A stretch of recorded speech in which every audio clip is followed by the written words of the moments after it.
보통 우리가 그 회복이나 치유를 이야기할 때면 막 정밀한 의학 드라마의 한 장면 같은 걸 기대하곤 하잖아요. 아, 네. 아주 깔끔한 그런 장면들이요. 맞아요. 누군가 다리가 부러져서 응급실에 가면 의사가 엑스레이를 쫙 찍고 그 어긋난 하얀 뼈를 딱 가리키면서 여기가 똑 부러졌네요 라고 아주 명확하게 진단하잖아요. 그렇죠. 되게 이분법적이고 속이 시원하거든요.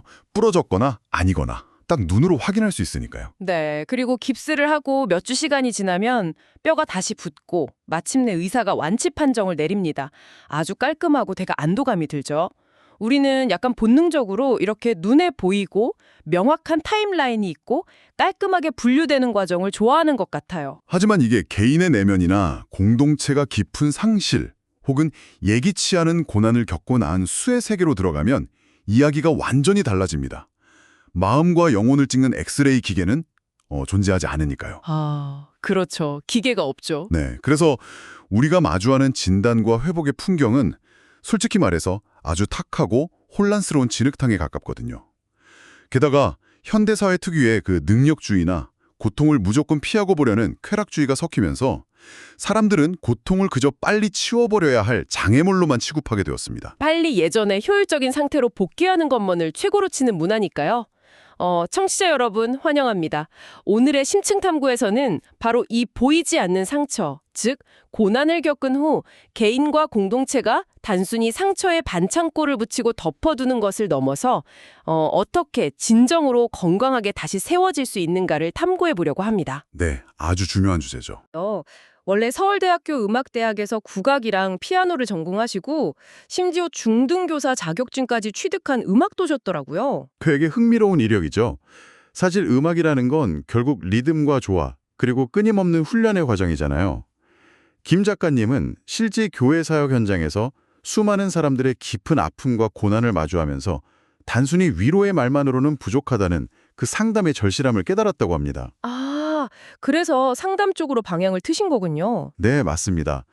그래서 서울에 있는 아세아 연합신학대학원에 진학해서 기독교 상담학으로 석사학위를 받으셨는데 그 석사학위 논문의 주제 자체가 바로 고난에 대한 연구였습니다.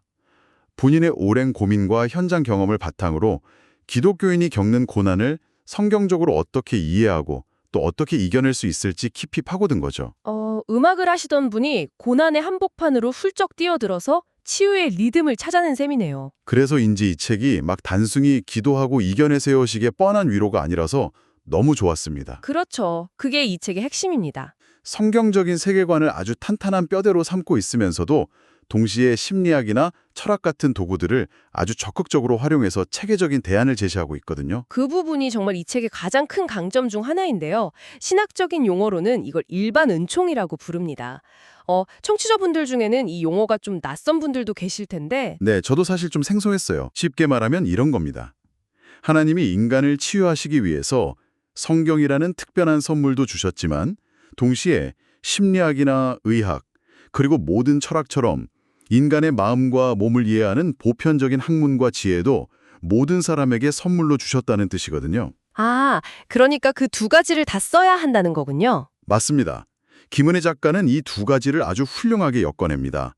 고난은 단지 사람을 무너뜨리거나 신앙을 파괴하는 게 아니라 그 사람이 무의식적으로 가지고 있던 삶의 문법, 즉 기저의 체계를 낱낱이 드러내는 돋보기와 같다고 서문에서 아주 날카롭게 분석하죠. 삶의 문법을 드러낸다. 와, 정말 깊이 있는 통찰이네요. 청취자 여러분 중에도 지금 개인적인 위기를 지나고 계시거나 혹은 곁에서 힘들어하는 동료나 가족을 지켜보면서 되게 소가리를 하시는 분들이 분명 계실 겁니다. 네, 누구나 인생에서 한 번쯤은 겪는 일이니까요. 맞아요. 오늘 우리가 이 책을 통해 파헤쳐볼 회복의 리듬은 비단 교회나 종교적인 맥락에만 갇혀 있는 것이 아닙니다. 여러분의 직장, 가족, 그리고 우리 삶의 모든 관계망에 아주 즉각적으로 적용할 수 있는 보편적이고 강력한 통찰을 제공할 겁니다. 기대하셔도 좋습니다. 자, 그럼 이 부분을 한번 파헤쳐 볼까요? 본격적인 회복의 구체적인 단계로 들어가기 전에 우리가 무의식 중에 품고 있는 그 회복에 대한 잘못된 목표부터 싹 다 해체해야 할 것 같습니다. 그 원상복귀에 대한 함정 말씀이시군요. 네, 맞아요. 책 19장에 나오는 이 과도한 복귀의 위험성 말인데요. 아까 제가 처음에 다리가 부러진 엑스레이 비유를 들었잖아요. 네네, 응급실 비유요. 이건 마치 다리가 부러져서 2달 동안 깁스를 하고 있다가 오늘 깁스를 딱 풀자마자 나 예전 기록 내야지 하면서 내일 당장 마라톤 풀코스에 출전하는 것과 같네요. 상식적으로 말이 안 되잖아요. 영적인 혹은 정서적인 과로사로 이어질 수밖에 없잖아요. 아주 정확하고 무서운 비유입니다. 여기서 주목할 만한 흥미로운 점은 정말 많은 사람들이 진정한 회복을 그냥 예전처럼 되는 것, 즉 원상복귀로 정의한다는 겁니다. 위로한답시고 빨리 훌훌 털고 예전의 밝은 모습으로 돌아가야지라고 응원하곤 하잖아요. 진짜 많이 하는 말이죠. 빨리 예전처럼 웃어야지. 막 이런 거요. 하지만 책에서는 단호하게 말합니다. 고난은 사람을 변화시킵니다. 그래서 진정한 회복은 과거로 시간을 되돌리는 마술이 아니라 고난을 통과하여 완전히 달라진 그 자리에서 내게 맞는 새로운 리듬을 다시 배우는 과정이라는 점을 강조하죠. 새로운 리듬이요. 그러니까 예전의 나로는 영원히 돌아갈 수 없다는 걸 먼저 인정해야겠네요. 그렇습니다. 8장과 9장을 보면 이 원상복귀에 대한 조급함이 얼마나 위험한지 잘 나옵니다. 조급함은 사람의 신앙을 얕게 만들고 고통을 빨리 덮으려다 보니 결국 무감각해지게 만들거든요. 아주 구체적인 사례가 하나 나오는데요. 큰 상실을 겪은 사람에게 주변에서 선의로 이제 좀 괜찮아졌죠? 라고 묻는 장면이 나옵니다. 저도 그 대목 읽으면서 속으로 엄청 뜨끔했습니다. 저도 주변에 힘든 분들에게 무심코 그런 질문을 진짜 자주 던졌거든요. 질문하는 사람은 회복의 결과를 측정하고 싶어서 던진 말이겠지만 네, 당사자는 그 질문을 받는 순간 숨이 턱 막히면서 입을 꾹 닫아버리게 되더라고요. 뭔가 성과를 보여줘야 할 것 같은 압박감 때문에요. 맞습니다. 그래서 예전처럼 달리는 것이 회복이 아니라면 가장 먼저 해야 할 첫걸음은 무엇일까요? 저자는 이 1단계를 아주 단순하게 정의합니다. 바로 압박감 없이 다시 자리에 앉는 것, 바로 연결의 단계입니다. 연결이요. 근데 여기서 제가 날카로운 질문 하나 던지고 싶습니다. 우리는 보통 누군가 힘든 일을 겪고 돌아오면 적극적으로 위로도 하고 말도 걸고 무언가 활동을 막 같이 하려고 하잖아요. 네, 그게 돕는 거라고 생각하니까요. 그런데 자료를 보면 오히려 아무것도 시키지 말고 심지어 아무것도 안 해도 된다고 하네요. 이게 상처받은 사람 입장에서는 사람들이 나를 방관하거나 소외시키는 것처럼 느껴지지 않을까요? 이는 매우 중요한 질문을 던집니다. 겉보기에는 방관처럼 보일 수 있지만 심리학적으로 보면 절대 방관이 아니라 통로를 열어두는 지혜거든요. 트라우마를 겪은 사람의 신경계는 극도로 예민해져 있습니다. 타인의 관심조차 엄청난 에너지를 뺏어가는 부담이 되죠. 뇌 자체가 호의를 받아들일 여유가 없군요. 네, 그래서 이 연결의 목표는 완벽한 참여가 아니라 안전한 연결 그 자체입니다. 온라인 예배만 참석하는 것, 교제 없이 모임 끝나자마자 휙 돌아가는 것, 심지어 중간에 갑자기 눈물을 흘리는 것, 이 모든 불규칙한 행동들이 허용되어야 합니다. 완벽하게 그 자리에 앉아있지 못해도 괜찮다는 거네요. 맞습니다. 이때 공동체가 주어야 할 단 하나의 메시지는 여기 있어도 됩니다. 입니다. 관심조차 부담이 될 수 있으므로 왜 그동안 안 나왔어? 혹은 근황을 캐묻는 질문은 완전히 금지해야 합니다. 그럼 뭐라고 말을 걸어야 하죠? 아이 춘향인간 취급할 수는 없잖아요. 책의 19장 공동체 적용 부분을 보면 이렇게 제안합니다. 어떤 평가나 요구도 없는 현재형 문장으로 환대하라는 거죠. 바로 오늘 함께해서 기뻐요. 라는 말입니다. 와, 오늘 함께해서 기뻐요. 이거 정말 감동적이네요. 너의 과거가 어땠든 간에 지금 여기 존재하는 것 자체를 환대하는 거잖아요. 자, 그럼 이렇게 안전하게 자리에 앉는 데 성공했다면 그 다음은 무너진 영적, 육체적 근육을 서서히 재건할 차례겠네요. 네, 이것을 더 큰 맥락과 연결해 보면 회복의 2단계인 정착의 단계로 넘어갑니다. 2단계를 분석해 보면 핵심은 거창한 결심이 아니라 작은 반복에 있습니다. 작은 반복이요. 네, 에너지가 바닥난 상태에서는 100을 3번 하는 것보다 10을 10번 하는 것이 생존에 훨씬 중요하거든요. 그럼 이게 다 무슨 의미일까요?